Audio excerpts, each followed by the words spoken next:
you have said, we are matching Brussels and Berlin. We're trying, I would call we are competing. We will announce, stronger statements on defense.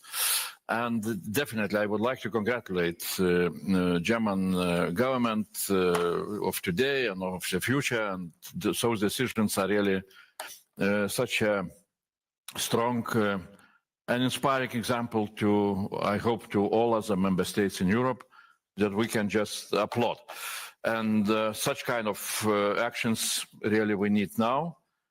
And we need to act fast and we need to act big. And in order really to be ready for the wars of today and for the wars of tomorrow.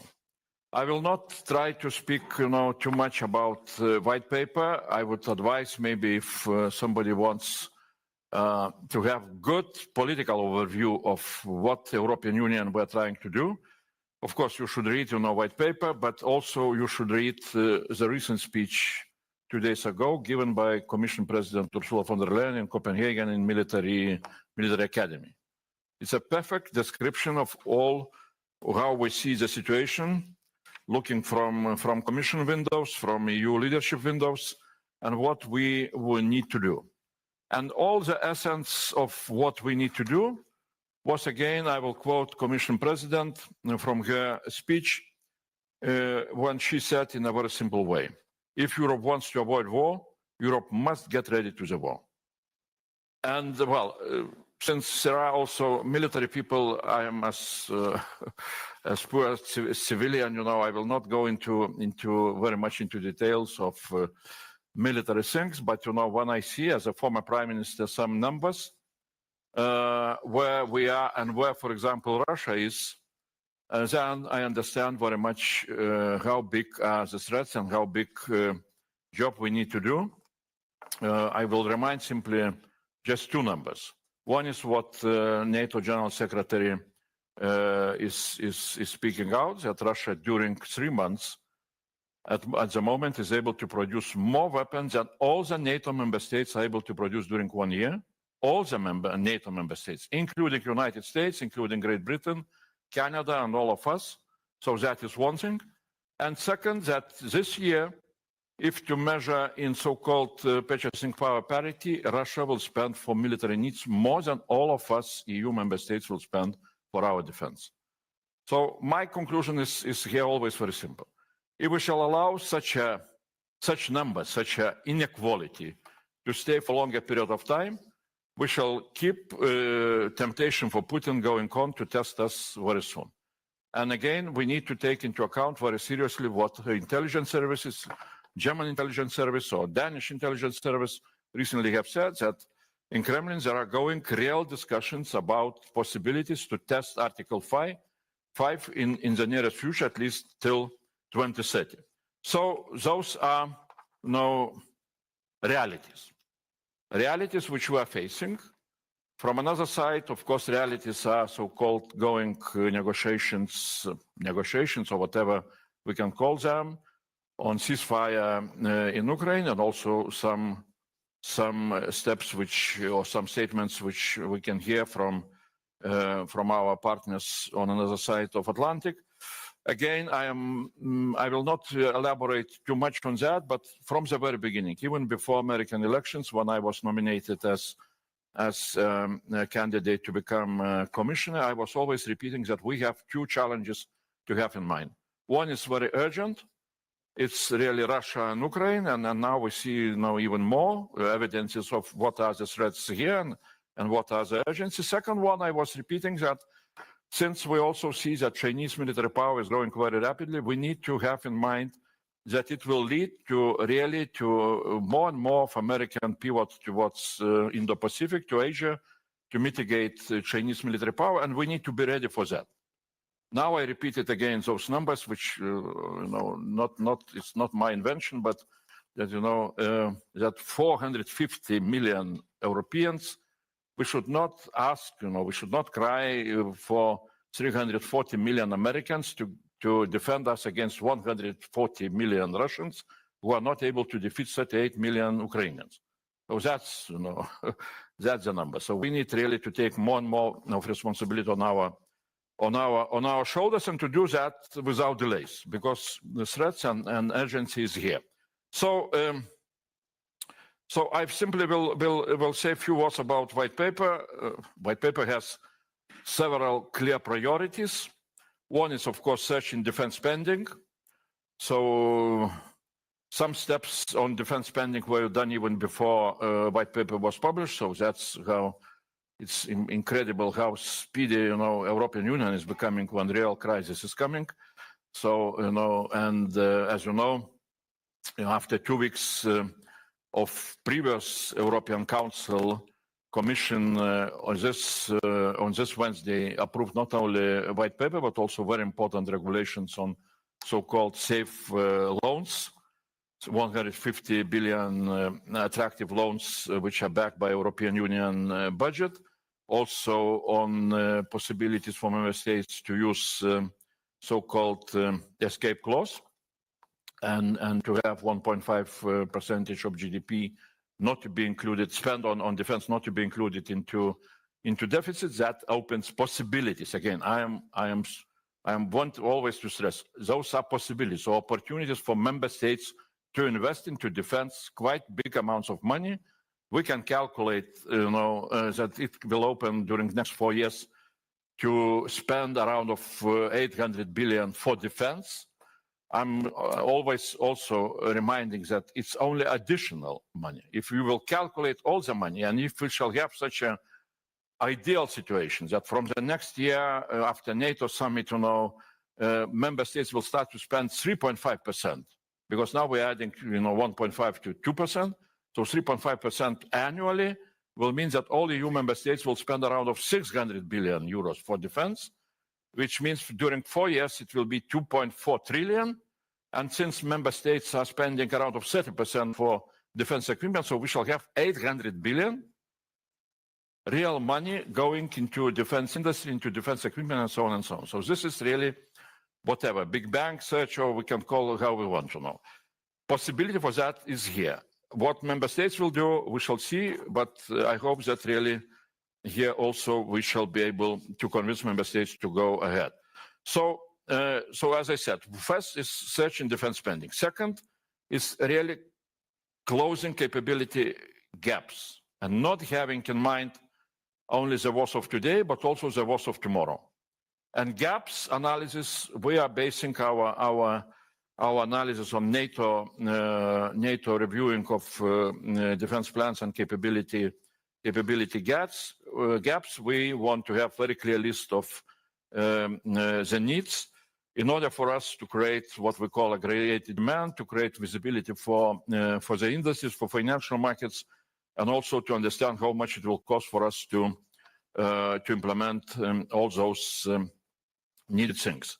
And of course, when we are talking about filling capability gaps, at least my view is maybe too simplified, but I am always saying that, well, first of all, we need to look into possibility how we can ramp up massive production, what we call of the same, of conventional things, conventional stuff, artillery, ammunition, and so on and so on. But that's only part of what we need to do. Second, very important is exactly developing so-called developing our capabilities with so-called strategic enablers, where strategic airlift, air-to-air refueling, space assets, space intelligence data, and we can name a name. And besides experts, I am curious, that they can name much more of what is needed, but that is where we are very heavily dependent exactly on American services. So we need to do that again in the urgent way to fill those gaps. And third direction is implementing big defense projects of common European interest, like air defense shield or eastern northern border defense shield. And again, here we need to look not only into the wars of today, but also into the wars of tomorrow, drones, electronic warfare and things like that. So those are three directions on industrial gaps. But also we cannot forget to take care not only about guns, but also about military mobility, since we understand very well that, again, there are problems which we need to resolve. both from infrastructural point of view, but also from legal point of view. And that is what we are also keeping in mind. The third priority, of course, is strengthening European defense industrial base, which I would call attempts to resolve structural problems of our defense industry and defense market. Which, again, I will not repeat, but if you will read Draghi report, everything is set in a very clear way. Fragmentation, a lot of money, national money, which we're spending on defense, we're spending outside of our defense industry. And I'm always repeating that from my point of view, despite the fact that I am civilian, not a military one, but when I am looking what defense resources we need to develop, besides, let's say, procurement of weapons, besides military personnel and military mobility, for me, defense industry, it looks as very important strategic resource for defense. Because if we will face real war, we shall need to have industry not far away from the war zone, with possibilities to repair, to maintain, and to produce new. So that's why when we're spending our money somewhere else, we need to understand that we are not really taking care about one of the very important defense resources. And that is what we need to have in mind. And also, that demands from us changes in how we are realizing our defense through procurements and so on. For me, joint procurement, again, is a very crucial strategic instrument which we need to learn how to use, and we need to have possibilities to incentivize that such kind of joint procurement. And additional point where we are talking also in white paper in a very important way is, of course, what we call simplification, or removing obstacles through simplification. In June, we shall need to come with so-called simplification omnibus in defense, and we can, just understand what does it mean. I'm always showing an example when somebody is saying, well, you are creating opportunities to finance, you are expecting that industry will produce, but industries are taking a lot of time for them to expand their capacities to produce what is needed.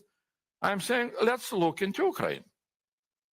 Back in 2022, all the Ukrainian defense industry was able to produce weapons with a total value per year of 1 billion euros.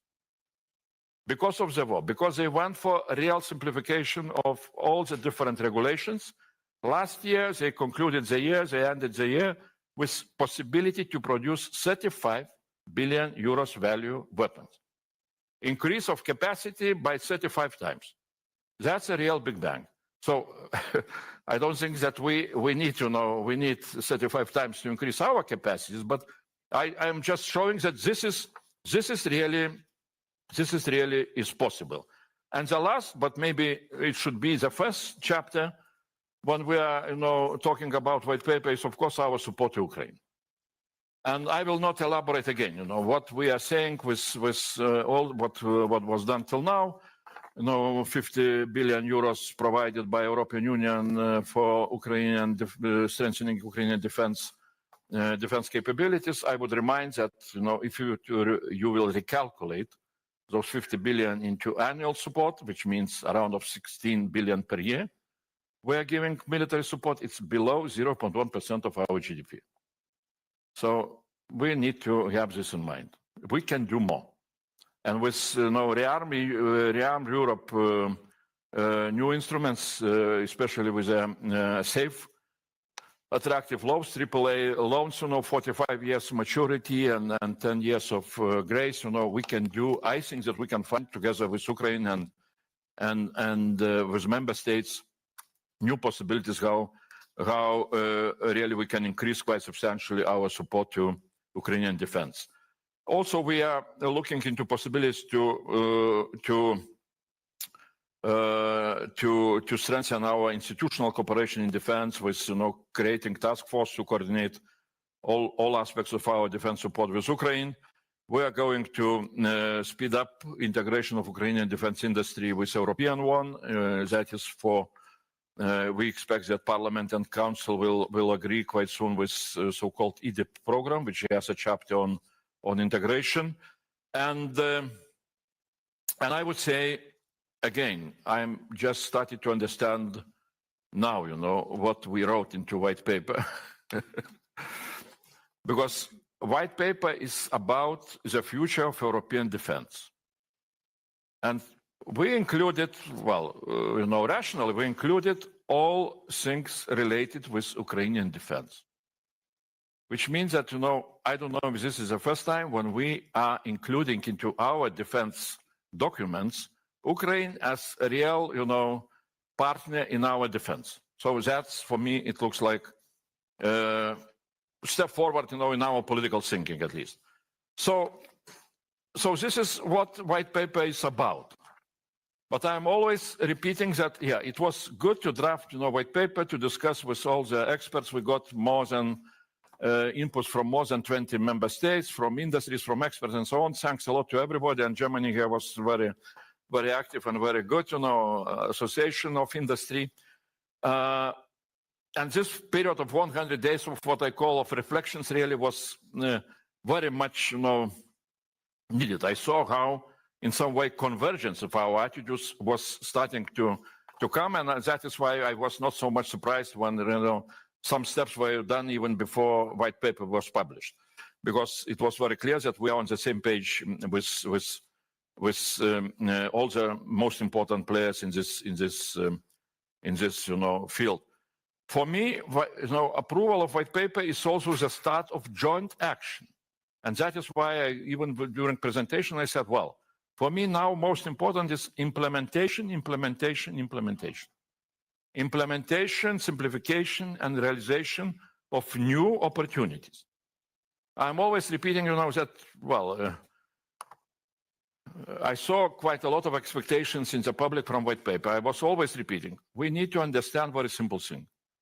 We cannot expect that Putin will be deterred while we shall read him loudly our white paper. No, that's my very practical, understanding. So, but implementation of white paper, with production of needed, weapons, with production with strengthening all our capabilities, with strengthening of Ukrainian capabilities, that is what really will make the difference. So, I will perhaps come to the end of my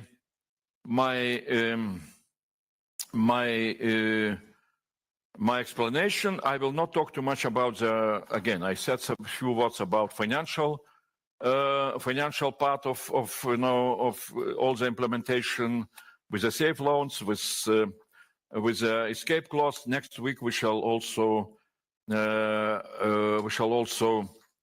approve communication on revision of cohesion policy, which will allow member states to spend cohesion money on things related with defense. Because again, we need to understand the development of, for example, of defense industry is also creation of the jobs, is possibility to develop economically the regions, and so on and so on. So we are removing simply obstacles for which were existing for cohesion funds to be spent on defense issues. Today, perhaps I haven't seen information, but today European Investment Bank also is doing very important step. Again, that was our permanent conversation with them, that they should remove those obstacles to invest into defense, what they had in their mandate. Now, they will, at least what we were informed, they will narrow very much, description of the prohibitions. So a lot of fields will become available. And also on Wednesday, we approved quite an important document, communication on savings and investment union, which we hope, steps which we are, planning to do, will open private money, possibility for private funds to move into defense. Now, one thing which I would like to stress, because we saw some media reports which were not correct on one specific issue, because we saw that when we approved the safe regulation on safe loans, somebody told, Europeans are doing quite a strange job because we kicked out, at least it looked like that we kicked out United Kingdom and Canada. So it's really not objective evaluation. Because first of all, we are creating additional possibilities to invest into defense at the level of 800 billion. So 600 billion will come from national defense spending, which is totally unregulated, where member states will want to spend in Canada, in the United States, or in Britain, they will be able to spend. It's better that they should spend in Europe, but that will depend on how much we shall be able to incentivize them. Second, again, when we're talking about European loans, we repeated the same what was done with previous programs on European level. We said that first of all, contractors, or let's say weapons, can be procured from companies which belong to European, member states and which are established on European territory. That's again repeated. Third countries or entities which belong to third countries also can participate in this program if they are established on European territory. That was, again, nothing new. But what is new that we additionally put one additional paragraph that if countries which are friendly with the European Union will sign so-called security and defense partnerships, then also there will be a possibility that those loans will be allowed to be used to procure weapons produced in those countries directly. So we are removing here this, request to use those money for the industries which are established on the European continent. So we are simply expanding possibilities for those countries with whom we are in a very strong solidarity to move ahead. And I hope that quite soon we shall have also partnership agreements with Canada and Great Britain signed and started to be implemented. So that's perhaps all what I wanted to say on white paper. Sorry, maybe too long, but yeah, that's politicians always impossible to stop.